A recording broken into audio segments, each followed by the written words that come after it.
Hello दोस्तों, कैसे हो आप सब लोग। यूपीएससी इंजीनियरिंग सर्विस के प्रीवियस ईयर क्वेश्चन का हम सॉल्यूशन कर रहे थे।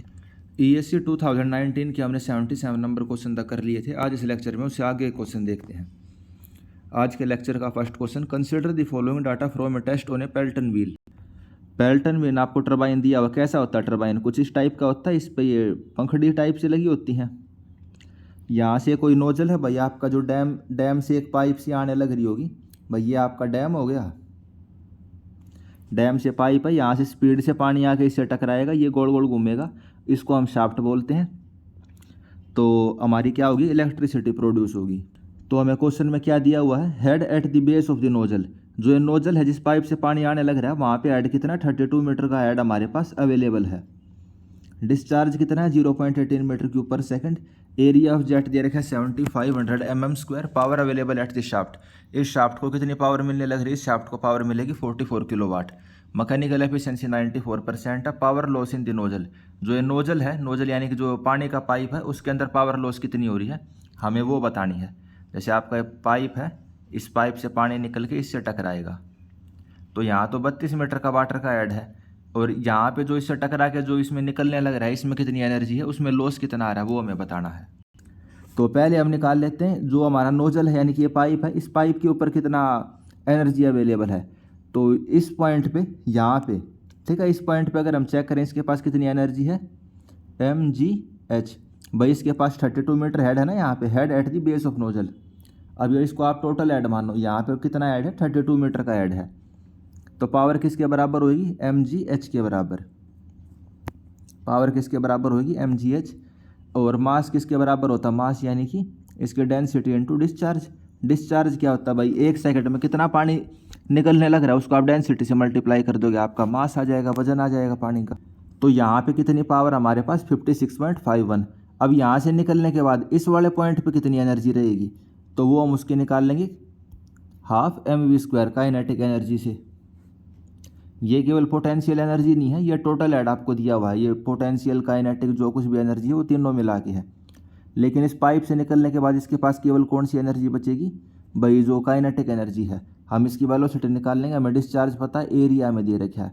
वेलोसिटी निकाल ली, एग्जिट यानी इससे नोजल से पाइप से निकलने के बाद एनर्जी उसके पास कितनी आ गई, हाफ mv²।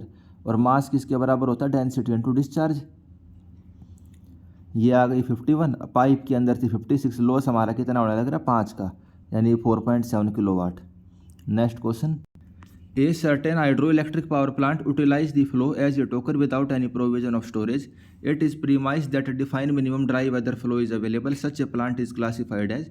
भाई ऐसा हाइड्रो इलेक्ट्रिक प्रोजेक्ट है जिसके अंदर कोई हम पानी को स्टोर नहीं कर रहे, बस जैसे नदी के अंदर पानी बहता, वहाँ आपने टरबाइन लगा दिया, वो टरबाइन गोल गोल घूमेगी और एनर्जी अवेलेबल हो जाएगी, तो उसको हम क्या बोलेंगे, रन ऑफ रिवर प्लांट। उसको हम क्या बोल देंगे, रन ऑफ रिवर प्लांट। 79 का डी ऑप्शन। अगला क्वेश्चन देखते हैं, 80 number question, 2 turbine generator 25 kilowatt की हैं दोनों।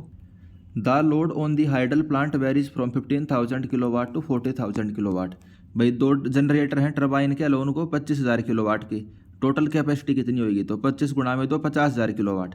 टोटल कैपेसिटी कितनी होगी आपके प्लांट की, 50,000 किलोवाट आप इलेक्ट्रिसिटी पैदा कर रही हो। और लोड कितना है, लोड हमारा 15,000 से लेकर 40,000 किलोवाट। भाई रात के टाइम मान लो कम लोड आया, दिन के टाइम ज़्यादा लोड आ जाएगा, तो उस टाइप से मान सकते हो। लोड फैक्टर क्या होगा इसका, प्लांट कैपेसिटी तो हमने निकाल ली 50,000, लोड फैक्टर क्या होता है, लोड फैक्टर होता है average load divide by peak load. Load factor किसके बराबर होता है, average load divide by peak load. Peak यानी कि मैक्सिमम लोड कितना, 40,000 का, एवरेज कितना है 15 + 40 डिवाइड बाय 2। तो इसकी लोड फैक्टर कितनी आ गई, 68%। इस वाले को आप याद कर सकते हो, लोड फैक्टर क्या होता है। अगला question, an airfoil is streamline body as shown in the figure, because of the streamlining of the body the separation occur at the extreme rear of the body resulting in the. भाई जो airfoil होता है वो क्या होता है, streamline body होता है। तो ये वाला क्वेश्चन भी आपका एसएससी में आ सकता है, भाई एयरफॉयल क्या होगा, स्ट्रीमलाइन बॉडी। और स्ट्रीमलाइन है तो इसका मतलब क्या है, जो सेपरेशन है फ्लो का वो कहाँ पे होगा, बिल्कुल एक्सट्रीम एंड के ऊपर। जैसे पानी आएगा तो इससे बस टक चलता हुआ ऐसे यहाँ सेपरेट होएगा इस वाले पॉइंट के ऊपर, ठीक है। तो इससे हमारा क्या होएगा, very small wake and consequently small pressure drag. Streamline body के अंदर जो वेक फॉर्मेशन है वे नहीं होएंगी, और वेरी स्मॉल प्रेशर ड्रैग होता है। वेक फॉर्मेशन क्या होती है भाई, मान लो इस टाइप की बॉडी है, ठीक है, अब पानी आने लग रहा है, यहाँ इससे टकरा के ऐसे जाएगा, तो यहाँ पे टर्बुलेंट एक्शन देखने को मिलेगा हमें। तो बहुत ज़्यादा डिस्टर्बेंस होती है इसके अंदर और हमारी एनर्जी लॉस होती है, लेकिन स्ट्रीमलाइन के अंदर कोई एनर्जी लॉस नहीं होती, यानी बहुत मिनिमम रहेगी। Small wake and small pressure drag. अगला question, a plate 0.025 mm distance from a fix plate. ये वाली फिक्स प्लेट है, ऊपर वाली चलने लग रही है 60 सेंटीमीटर पर सेकंड की स्पीड से। हमें कितना फोर्स लगाना पड़ रहा है? 0.2 kg फोर्स पर मीटर स्क्वायर। तो 1 किलो में कितने न्यूटन होते हैं? 1 किलो यानी कि 10 न्यूटन। mg लिखते हैं ना, g की वैल्यू कितनी होती है? g की वैल्यू 10 होती है। तो इसको आप कैसे लिख सकते हो? इसको हम लिख सकते हैं 2 न्यूटन पर मीटर स्क्वायर। ठीक है, आगे देखते हैं डायनामिक विस्कोसिटी कितनी होगी। क्या डायनामिक विस्कोसिटी? तो शियर स्ट्रेस का फॉर्मूला आपको पता ही है। क्या फॉर्मूला हम यूज करते हैं? Tau is equal to mu d by d y. Fluid mechanics वाला जो सब्जेक्ट है उसके अंदर पहला फॉर्मूला यही आता है ना, Newton law of viscosity. Mu हमें निकालना है, ठीक है। डी यू क्या है भाई? Change in velocity. इसकी वेलोसिटी 0 है, इसकी 60 सेंटीमीटर पर सेकंड, तो चेंज इन वेलोसिटी कितनी आ गई? 60 माइनस 0। ये सेंटीमीटर में मीटर में कन्वर्ट करने के लिए 100 से डिवाइड कर लेना। आगे आ जाता है वेलोसिटी होगा, डिस्टेंस कितना है इनके बीच में? 0.025 mm। डिस्टेंस कितना है? 0.025 mm। mm में है, मीटर में कन्वर्ट करने के लिए 1000 से डिवाइड कर लेना। ठीक है, अब ये टाउ, टाउ क्या होता है? यानी कि शियर स्ट्रेस। स्ट्रेस किसके बराबर होती है? Force upon area. एरिया भी दे रखा होगा अपने को इन्होंने स्ट्रेस दे रखी है। लिख तो इन्होंने फोर्स रखा है, ये फोर्स नहीं है, स्ट्रेस है। ये क्या है? स्ट्रेस। क्यों बोला स्ट्रेस है? न्यूटन पर मीटर स्क्वायर है, तो ये आपको स्ट्रेस दे रखी है। ये कितनी है? 2 के बराबर, 2 न्यूटन। 2 इज इक्वल टू ये लिख लिया। अब हमारा आंसर किसके अंदर आएगा? एसआई यूनिट के अंदर आएगा। आंसर हमारा एसआई यूनिट के अंदर आएगा। ये हमने फॉर्मूला लिख लिया। बाकी हमें आंसर देना है kgf पर सेंटीमीटर स्क्वायर। वो उसके अंदर आप अपने आप कन्वर्ट कर लेना, कोई इतनी बड़ी चीज़ नहीं है। कैसे कन्वर्ट करोगे? 1 किलो में कितने न्यूटन? 1 किलो में 10 न्यूटन होते हैं। और सेंटीमीटर और मीटर का तो पता ही है तुम्हें भाई, 1 मीटर में 100 सेंटीमीटर होते हैं। अगला question, which of the following R component part for an oil pressure governor in a modern turbine. Oil pressure जो गवर्नर होता है मॉडर्न टरबाइन में, उसके अंदर कौन कौन से पार्ट होते हैं? तो ये क्वेश्चन आ गया, इसलिए हमने देख लिया, वरना कोई पढ़ने की आपको ज़रूरत है नहीं। सर्वोमीटर होता है जिसको हम रिले सिलेंडर बोलते हैं। ऑयल सम्प होता है, और क्या रहेगा? ऑयल पंप रहेगा, which driven by the belt connected to the turbine main shaft. तो इस टाइप के जो क्वेश्चन है प्रीवियस ईयर में है भाई, आपने आंसर एक बार रट लिया वैसे, ठीक है, उतना करना है, उससे ज़्यादा करने की ज़रूरत नहीं है। सर्वोमीटर, ऑयल सम्प और ऑयल पंप। ड्राफ्ट ट्यूब नहीं आएगी। किसके लिए? Oil pressure governor in modern turbine. अगला क्वेश्चन देखते हैं। A double acting reciprocating pump have a piston area 0.1 metre square, stroke है 0.30 मीटर का, 2.4 मीटर क्यूब का पानी वो छोड़ने लग रहा है पर मिनट, 45 RPM पे चलता है वो 10 मीटर की हाइट पे। अच्छा, 2.4 मीटर क्यूब का पानी हर मिनट वो 10 मीटर की हाइट पे पहुंचाता है। भाई आपकी टंकी 10 मीटर ऊपर रखी हुई है। स्लिप क्या होगा पंप का, और पावर रिक्वायर कितनी है पंप को चलाने के लिए? स्लिप आपको पता है, पहले भी ये वाला क्वेश्चन हम कर चुके हैं। Q theoretical minus Q actual, इसको तो हम बोलते हैं स्लिप। स्लिप क्या होता है भाई? फिसलना या फिर भाई मिस करना। भाई थ्योरेटिकल आपने क्या वैल्यू निकाली थी 100 और एक्चुअल आ रही है 90, तो स्लिप कितना आ गया 10 का। तो ऐसे तो हम निकाल लेंगे स्लिप। और ये पंप वाले क्वेश्चन क्या, पंप आप समझ लो कैसे काम करता है। रेसिप्रोकेटिंग पंप है, ऐसे मानो, ठीक है। ये आपकी पिस्टन है, सुआ देखा है ना, सुआ, सिलेंडर कह लो, सुआ कह लो, ये इसके अंदर वो लगी हुई है, मतलब ये पूरी आपकी पिस्टन है। इसको क्या बोल लेंगे, इसको कुछ भी कह लो, चलो XYZ है ये आगे जाएगी एक बार पीछे जाएगी, ठीक है। और कितनी लेंथ है इसकी? 0.30 मीटर। एक स्ट्रोक इसका कितने मीटर है? 0.30। इसका एरिया आपको दे रखा है, यानी कि एक बार ये पिस्टन आगे पीछे होएगी तो कितना पानी या आगे धकेल देगी? 0.30 लेंथ है, मल्टीप्लाई बाई जो भी एरिया है, ये आ गई वॉल्यूम। अब क्वेश्चन में है डबल रेसिव एक्टिंग, तो डबल एक्टिंग में 2 हो जाएगा, सिंगल एक्टिंग में 1 होएगा। ये हमारा क्या आ गया? क्या थ्योरेटिकल अगर हम निकाल लेंगे तो इसको आपको RPM से और मल्टीप्लाई करना पड़ेगा। भाई 1 मिनट के अंदर 60 बार ये पिस्टन आगे पीछे हो रही है, ये पिस्टन हमारी 1 मिनट में 60 बार, तो जो भी उसकी भाई RPM है उससे मल्टीप्लाई कर देना। 60 से डिवाइड कर देंगे भाई। RPM क्या, रोटेशन पर मिनट, हमें निकालना है सेकंड में, तो इसलिए 60 से डिवाइड किया है। तो क्या थ्योरेटिकल आप इस फॉर्मूले से निकाल सकते हो। कैसे आता है फॉर्मूला वो बता दिया, सारी चीज़ें दी हुई हैं। थ्योरेटिकल डिस्चार्ज हमारा कितना आ जाएगा 2.7/60 मीटर क्यूब पर सेकंड। और एक्चुअल डिस्चार्ज कितना है, एक्चुअल डिस्चार्ज क्वेश्चन में दे रखे है भाई 2.4 मीटर स्क्वायर। थ्योरेटिकल था 2.7, तो स्लिप हमारा कितना आ गया 0.005 मीटर क्यूब पर सेकंड। भाई जो थ्योरेटिकल जो हमने कैलकुलेशन करी उससे इतना कम आया है। अब पावर कितनी चाहिए होगी, पावर का भी वही फॉर्मूला है mgh। पावर का फॉर्मूला क्या होता है mgh, बिल्कुल बेसिक फॉर्मूले हैं, ये आपने 11th-12th में पढ़े होंगे। तो मास किसके बराबर होता है, मास होता है डेंसिटी इंटू वॉल्यूम। मास किसके बराबर होता है, मास किसके बराबर होता है डेंसिटी इंटू वॉल्यूम। और वॉल्यूम किसके बराबर होगी, जो इसका डिस्चार्ज है भाई 1 सेकंड में कितना डिस्चार्ज देने लग रहा है, इंटू जी इंटू एच। कितनी हाइट पे पानी पहुंचाना है इसको, 10 मीटर की हाइट पे पानी पहुंचाना, तो पावर आ गई 4.41। अगला question, in intensity duration analysis by the Sherman the intensity of rainfall is represented by, तो इसको भी छोड़ दो आप। अगला question, which one of the following point should be kept in mind while selecting the site for a rain gauge station. जो rain gauge station है उसको सिलेक्ट करते टाइम हमें क्या पॉइंट कंसिडर करना पड़ता है, तो the distance between the rain gauge and the nearest object should be at least twice the height of the object. जो आपका रेन गेज स्टेशन है ना और सबसे पास वाला जो ऑब्जेक्ट है उनके बीच में कम से कम कितना डिस्टेंस होना चाहिए, उस ऑब्जेक्ट की हाइट से 2 गुना। भाई रेन गेज किस लिए इस्तेमाल करते हैं, रेनफॉल कितनी हुई है उस चीज़ को मेजर करने के लिए। आसपास कोई ऑब्जेक्ट होएगा तो रेनफॉल को कम ज़्यादा इन्फ्लुएंस कर सकता है, तो इस वजह से कम वो 2 गुना दूरी पे होना चाहिए उस ऑब्जेक्ट की हाइट से।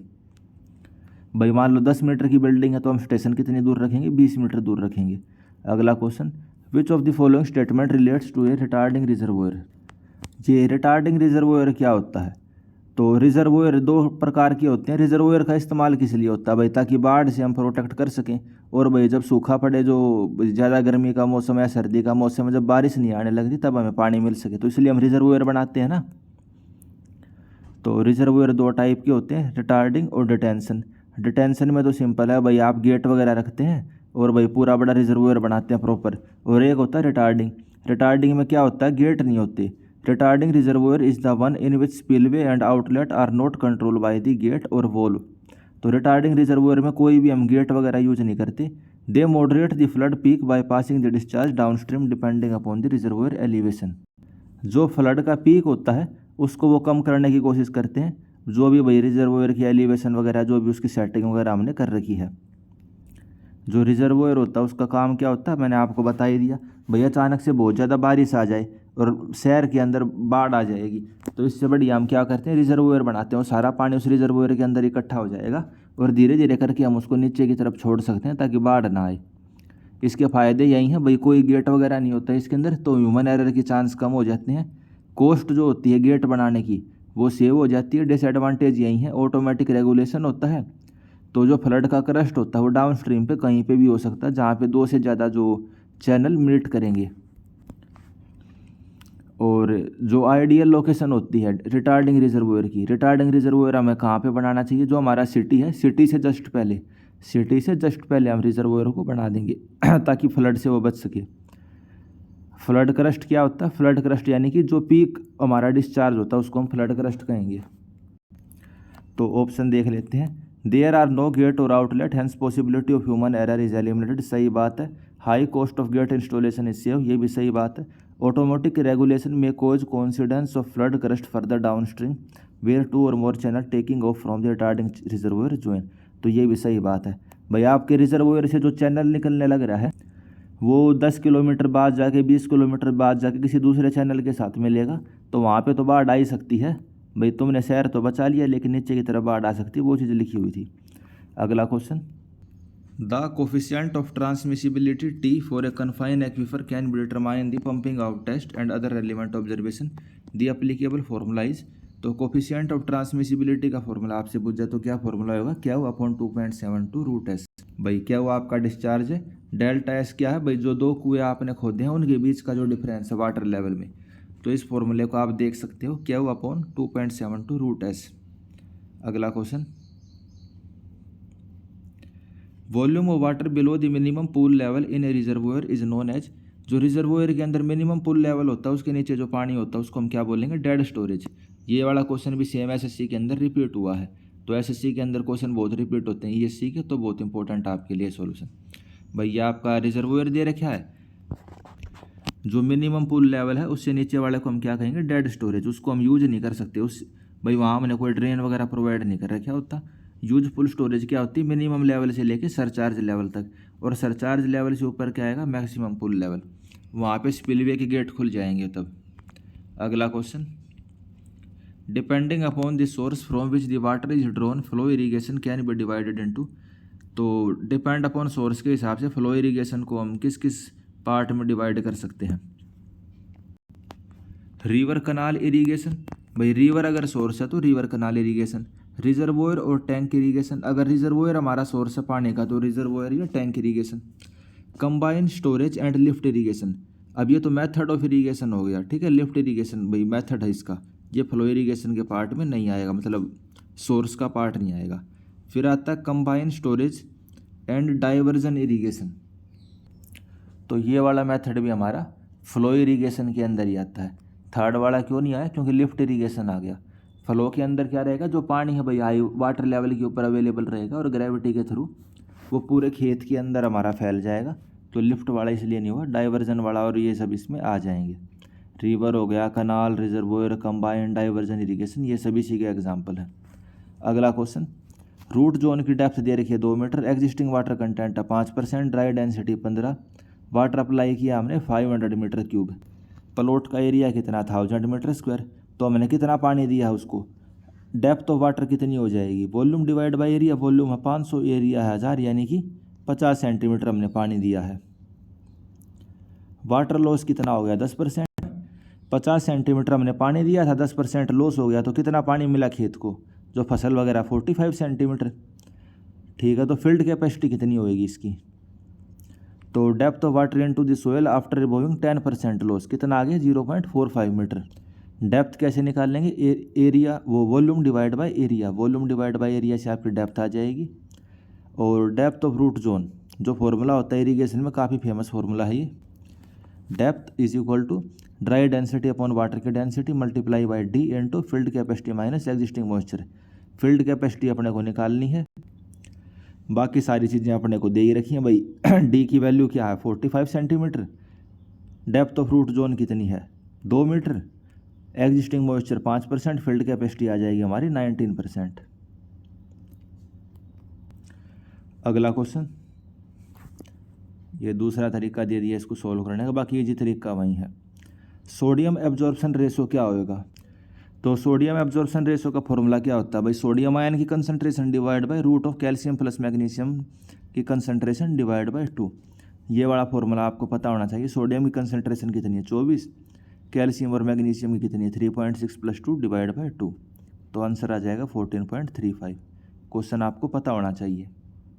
अगर सोडियम की कंसंट्रेशन बढ़ जाएगी तो परमिएबिलिटी कम हो जाएगी और हमारी सोयल खराब हो जाती है। अगला question, consider the following statement with respect to the weir under discussion. आपको वियर का टाइप बताना है। Its design corresponds to soft sandy foundation, soft sandy foundation में इसको हम बनाएंगे। Difference in weir crest and downstream river bed में not exceed 3 metre, तो वियर के क्रस्ट में और डाउन स्ट्रीम रिवर बेड के बीच में डिफरेंस 3 मीटर से ज़्यादा का नहीं होना चाहिए, ठीक है। यानी कि वियर का जो टॉप लेवल है और नीचे जो हमारी नदी है डाउन स्ट्रीम में 3 मीटर का डिफरेंस हो सकता है। Water pass over it the longitudinal location of formation of the hydraulic jump is variable.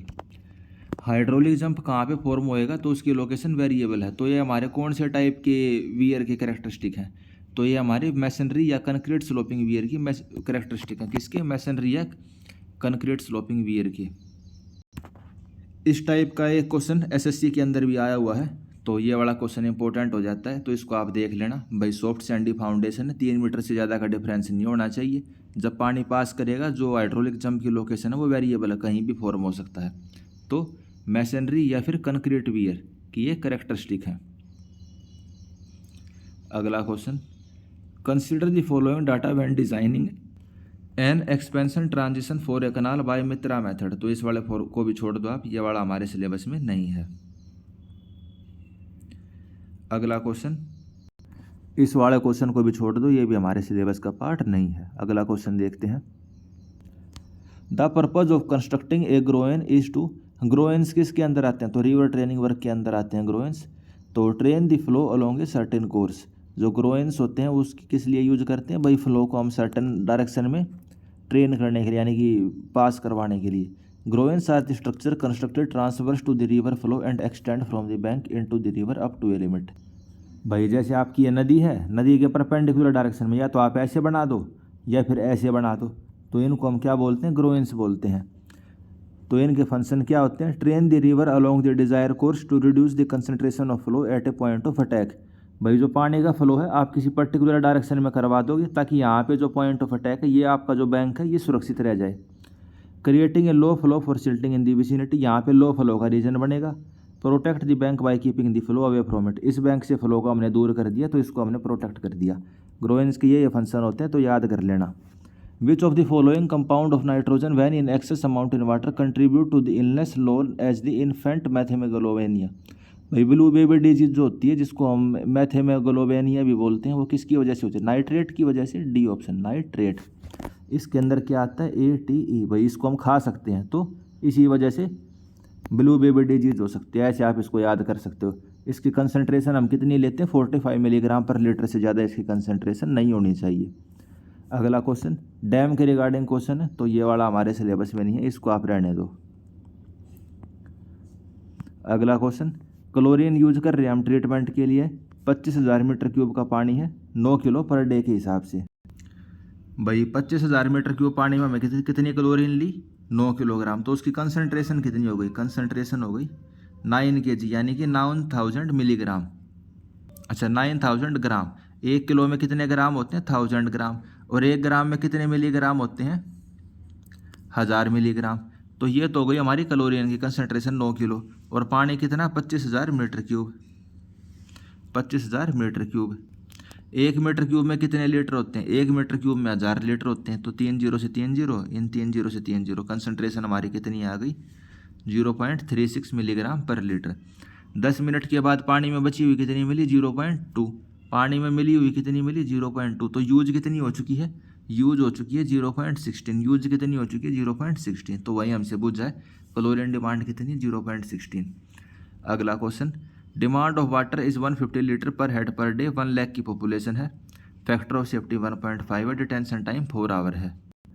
The area of a 3 metre deep sedimentation tank as per the surface loading characteristic. तो overflow rate दे रखे है 20,000 litre per day पर metre square. आपको area बताना है, तो surface area में कितना चाहिए वो हम कैसे निकालते हैं भाई, total discharge divide by overflow rate. ठीक है, ऐसे ही निकालते हैं। और इन फॉर्मूले का सबसे बढ़िया चीज़ पता है क्या है, अगर आपको फॉर्मूले याद नहीं होते ना, तो इसकी जो यूनिट है उसको देख लो भाई, लीटर पर डे पर मीटर स्क्वायर। और डिस्चार्ज की यूनिट कितनी होती है, litre per day. Litre per day से लीटर पर डे कट जाएगा, बचेगा क्या, मीटर स्क्वायर। ठीक है, तो इन फॉर्मूलों में बढ़िया चीज़ ये है भाई, आपको याद नहीं होते, कन्फ्यूजन हो जाता, तो यूनिट देख के भी आप फॉर्मूला ड्राइव कर सकते हो। तो डिस्चार्ज कितना है, डिस्चार्ज हमें निकालना पड़ेगा। 1 लाख की पॉपुलेशन है, 10 की पावर 5, एक बंदा 150 लीटर पानी यूज कर रहा है। फैक्टर ऑफ सेफ्टी 1.5, तो टोटल पानी कितना यूज होगा, 2.25 इंटू 10 की पावर 7 लीटर पर डे। इसको आप उसमें कन्वर्ट कर सकते हो मीटर क्यूब में, बाकी ज़रूरत है नहीं क्योंकि हमें ये लीटर पर डे के अंदर ही दे रखे है और फ्लो रेट भी, तो कोई दिक्कत वाली बात होगी नहीं। तो 2.25 इंटू 2 इंटू 10 की पावर 4, हमें एरिया कितना चाहिए, 1125 मीटर स्क्वायर। बाकी इसको आप दूसरे मेथड से भी निकाल सकते हो भाई। वॉल्यूम क्या होती है, डिस्चार्ज इंटू टाइम।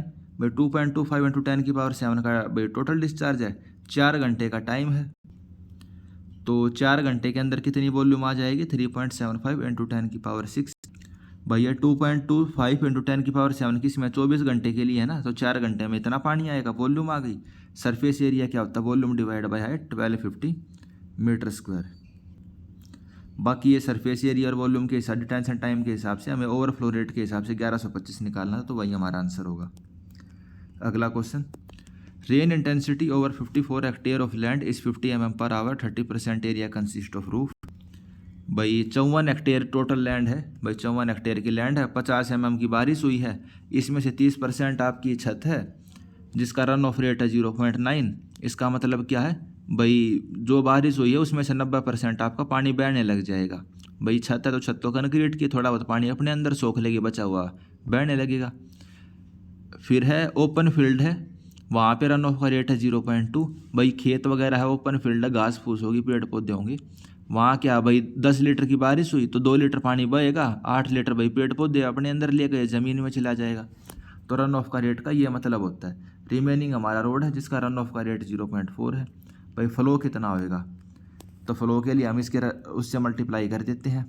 इसका रन ऑफ कोफिशिएंट कितना है, क्यू किसके बराबर होता है, क्यू का फॉर्मूला होता है KIA। आई हमारी बारिश है, ए हमारा एरिया, के हमारा क्या रन ऑफ कोफिशिएंट। तो सबसे पहले भाई छत के लिए निकालना, तो उसका 0.9। बारिश तो सबके लिए सेम ही हो रही है, कितने की बारिश थी 50 mm की। एरिया छत का कितना है, भाई छत हमारी कितनी थी 30%, तो 54 हेक्टेयर का 30% निकाल लो, 54 हेक्टेयर का 30%। ऐसे ही बचे वो के लिए कर देना जो तीनों हैं। एक तो ये मेथड हो गया, दूसरा मेथड क्या, आप इक्विवेलेंट डिस्चार्ज कोफिशिएंट निकाल लेना। वो आप कैसे निकालोगे, K1A1 plus K2A2 plus K3A3 divide by सभी का एरिया। ऐसे निकाल के आपने पूरे एरिया के लिए जो डिस्चार्ज, भाई एवरेज डिस्चार्ज कोफिशिएंट आ गया 0.49, और एरिया से मल्टीप्लाई करके KIA से होकर के आप एरिया वो निकाल सकते हो, discharge 3.7 metre cube per second. अगला question, critical dissolve oxygen deficit occur in which of the following zone of pollution of an oxygen sag curve in case of self purification of the natural stream. तो जो critical dissolve oxygen है वो हमें कहाँ देखने को मिलती है, जोन ऑफ एक्टिव डिकम्पोजिशन में। कहाँ देखने को मिलेगी, जोन ऑफ एक्टिव डिकम्पोजिशन में। 4 जोन होते हैं हमारे पास। पहला तो होता है जोन ऑफ डिग्रेडेशन, जो ऑक्सीजन होती है वो 40% तक कम हो जाती है। फिर जोन ऑफ एक्टिव डिकम्पोजिशन, यहाँ 0 आ जाती है। और एनएरोबिक कंडीशन हो जाती है, मीथेन हाइड्रोजन सल्फाइड जैसी गैसें फॉर्म होएंगी। फिर होती है जोन ऑफ रिकवरी, 40% तक वापस ऑक्सीजन आ जाती है। फिर जोन ऑफ क्लियर वाटर। ठीक है, ये 4 जोन होते हैं। भाई आपने रिवर में पोल्यूशन डाल दिया, भाई नदी नाले का कोई पानी, वहाँ फैक्ट्री गिरने लग रही, तो 4 जोन हमें देखने को मिलेंगे। तो उनकी ये प्रॉपर्टी होती है। और जोन ऑफ एक्टिव डिकम्पोजिशन में ना तो कोई फिश होएगी और ना कुछ और होएगी। बाकी आप उसके अंदर क्या क्या देखने को मिलेगा वो आप देख सकते हो। अगला क्वेश्चन, द MLSS कंसिडरेशन, यानी कि मिक्स्ड लिक्विड सस्पेंडेड सॉलिड की कंसंट्रेशन दे रखी है एरिएशन टैंक में 2000 मिलीग्राम पर लीटर। स्लज की वॉल्यूम है 30 मिनट के बाद 1000 milligram after 30 minute of setting in 1000 milligram graduated cylinder is 176 millilitre. Value of sludge density index will be nearly. तो स्लज वॉल्यूम इंडेक्स क्या होती है, स्लज वॉल्यूम इंडेक्स होती है volume of solid divide by concentration of solid. Sludge volume index को millilitre पर ग्राम के अंदर मेजर करते हैं, और ये जितनी कम होती है, स्लज वॉल्यूम इंडेक्स जितनी कम होगी उतनी बढ़िया है। ठीक है, इसका क्या मतलब है, मिलीलीटर पर ग्राम, यानी कि 1 ग्राम सॉलिड के लिए हमें कितना भाई स्लज की वॉल्यूम चाहिए। 1 ग्राम जो सॉलिड है उसके लिए कितना स्लज की वॉल्यूम चाहिए हमें। ठीक है, और ये जितनी कम होएगी उतना ही बढ़िया है। उसका क्या मतलब हुआ, कम हुई तो भाई कंसंट्रेशन इसकी बहुत ज़्यादा है, तो इस वजह से कम वॉल्यूम के अंदर में ज़्यादा सॉलिड मिल रहे हैं। तो वॉल्यूम आपको कितनी दे रखी है, वॉल्यूम आपको दी हुई है 176 मिलीलीटर, ये दे रखी है ना। Sludge volume after 30 minute of setting in 1000 millilitre graduated cylinder is 176 millilitre. Sludge की वॉल्यूम है 176 मिलीलीटर, और सॉलिड की कंसंट्रेशन कितनी है, 2000 मिलीग्राम पर लीटर।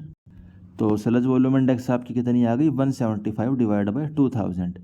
उसके अलावा स्लज डेंसिटी इंडेक्स किसके बराबर होता है, तो 1000 divide by sludge volume index. ये आपको याद रखना बस, स्लज डेंसिटी इंडेक्स क्या होगा, 1000 divide by sludge volume index, यानी कि 1.14। और पेपर में आपका इतने डीप में तो नहीं जाएगा, स्लज वॉल्यूम इंडेक्स तक ये पूछता है, और उसमें भी इतना ही पूछता है कि भाई स्लज वॉल्यूम इंडेक्स कम होएगी तो अच्छा है या बुरा है। तो स्लज वॉल्यूम इंडेक्स जितनी कम होएगी उतना ही अच्छा है। उसका मतलब क्या हुआ भाई, वो अच्छे से कंसनट्रेट हो चुका है और बहुत कम वॉल्यूम में हमें सॉलिड आराम से मिल रहा है। अगला question, which of the following gas is the principal by product of anaerobic decomposition. तो एनएरोबिक डिकम्पोजिशन पे हमें कौन सी गैस देखने को मिलती है, मीथेन गैस। कौन सी, मीथेन गैस, गोबर गैस भी बोलते हैं जिसको। अगला question, consider the following statement with reference to the mixing of industrial waste water with the domestic waste water. जो इंडस्ट्री का वेस्ट वाटर उसको हमने डोमेस्टिक वेस्ट वाटर से मिक्स कर दिया, तो कौन सी स्टेटमेंट सही है? Industrial waste water can be mix with domestic waste water when it has a higher BOD। जो इंडस्ट्री का वेस्ट वाटर है और डोमेस्टिक वेस्ट वाटर, उनको हम आपस में मिक्स कब करते हैं? जब दोनों की प्रॉपर्टी लगभग सेम हो, दोनों की प्रॉपर्टी लगभग सेम हो, जो BOD डोमेस्टिक का और इंडस्ट्री का सेम हो, यानी कि कम BOD हो दोनों में, क्योंकि डोमेस्टिक वाले में BOD कम रहती है और इंडस्ट्री वाला जो पानी होता है वो बहुत ख़राब होता है, उसकी BOD ज़्यादा रहती है। तो पहली गलत हो जाती है। हम उसको मिक्स नहीं करेंगे। मिक्स कब करेंगे? जब दोनों की सेम प्रॉपर्टी और कम BOD हो। Industrial waste water can be mix with domestic waste water when the pH of industrial is highly alkaline. तो ये वाली स्टेटमेंट भी गलत है। दोनों स्टेटमेंट हमारी गलत हो जाती हैं। जब नॉर्मल सा pH रहेगा तभी उसको हम करेंगे। भाई 5.5 से 9 के बीच में, यानी कि जो 7 के आसपास न्यूट्रल वाली रेंज है उसी के आसपास हो और जो BOD की कंसनट्रेशन कम हो, तभी उनको आपस में मिक्स करेंगे। अगला question, waste water from a factory having a pH of 10 containing the KOH only for waste water discharge 80 metre cube per day, the total quantity of KOH per day will be. ये pH आपको कितना दे रखा है? 10। इसका मतलब क्या है भाई? H पॉजिटिव आयन की कंसनट्रेशन कितनी है? 10 की पावर -10। ठीक है। pH का क्या मतलब होता है? Log of H positive ion. तो OH की कंसनट्रेशन कितनी हो जाएगी? pH 10 है तो POH कितना होएगा? 4 होएगा, यानी कि OH की कंसनट्रेशन 10 की पावर -4 मोल पर लीटर। तो आपको KOH की क्वांटिटी बतानी है। 1 लीटर में कितने मोल हैं? 10 की पावर -4। और हमारे पास कितनी क्वांटिटी? 80 metre cube. तो 1 मीटर क्यूब में 1000 लीटर होते हैं। तो 80 × 10 की पावर 3 तो हमारे पास लीटर है। और मोल कितने होंगे? 10 की पावर -4, जो हमने कंसनट्रेशन निकाल ली है। और KOH की जो होता है मोलिकुलर वेट, वो क्या होएगा? वो होएगा 56। वो कितना होएगा? 56। भाई हाइड्रोजन का वेट होता है 1, ऑक्सीजन का होता है 16, पोटेशियम का कितना होएगा? पोटेशियम का होता है 39। तो वैसे आपको पता होना चाहिए पोटेशियम का कितना होता है। अगर नहीं पता होगा तो आप इसको नहीं कर सकते। SSC में ये वाला क्वेश्चन आएगा तो मोलिकुलर वेट जो है पोटेशियम का वो आपको दे रखा होगा। ठीक है। बाकी 39 होता है, 39 + 16 + 1 56, और भाई उसकी वॉल्यूम से मल्टीप्लाई कर दिया तो आ गया 0.45 kg पर डे। अगला question, fanning type of plume behaviour take place when the. जो फैनिंग प्लूम बिहेवियर है वो कब हमें देखना पड़ता है? जब extreme inversion condition exist in the presence of light wind. Inversion condition exist करेंगी लाइट विंड के साथ, तो उसको हमें कौन सा देखना पड़ेगा? Fanning plume. इस टाइप का प्लूम होता है ये। प्लूम क्या होता है? प्लूम होता है जो भाई चिमनी से मॉलिक्यूल निकलते हैं ना गैसेज के, तो वो जिस पाथ को लेते हैं उसके पाथ को हम प्लूम बोलते हैं। ठीक है। तो fanning plume is form extreme inversion condition, pollutant are heavier, they are not able to rise vertically, it form when the light turbulent and extremely stable atmosphere below the stack। अगला question, thermal power plant burn coal at a rate of 8 ton per hour, coal as a sulphur content of 4.5%, rate of emission of sulphur dioxide. 8 ton कोयला हम जलाने लग रहे हैं, sulphur का content जिसमें 4.5% है। तो सल्फर की क्वांटिटी निकाल लेंगे। सल्फर कितना हो गया इसके अंदर? 4.5% इसका 8 टन का, और कितना आ गया? 100 ग्राम पर सेकंड। 8 टन तो हम पूरे दिन में 1 घंटे में जला रहे हैं कोयला। ठीक है। तो 1 सेकंड में कितना आएगा? 100 ग्राम पर सेकंड सल्फर आ जाएगा। और सल्फर डाइऑक्साइड के अंदर इसका मोलिकुलर वेट कितना है? भाई सल्फर का होता है 32, ऑक्सीजन का होता है 16, इसका वजन आ जाएगा 64 ग्राम। 1 मोल सल्फर डाइऑक्साइड बनाएगा। तो सल्फर के मोल निकाल लेंगे भाई 100 ग्राम में कितने हैं। तो 100 ग्राम में कितने होंगे? 100/32, और 64 से मल्टीप्लाई कर देंगे तो 200 ग्राम जो है सल्फर डाइऑक्साइड हर सेकंड बनेगी। भाई सल्फर का सल्फर का 1 मोल होगा तो 1 मोल वो सल्फर डाइऑक्साइड देगा। तो इस चीज़ को याद रखना, ये हमारी रिएक्शन की इक्वेशन होती है। बाकी इतने डीप में बूझने के कम ही चांस है। Next question, property of clay by virtue of which they regain if left alone for a time part of its strength loss due to remoulding at an alternate moisture content is known as the.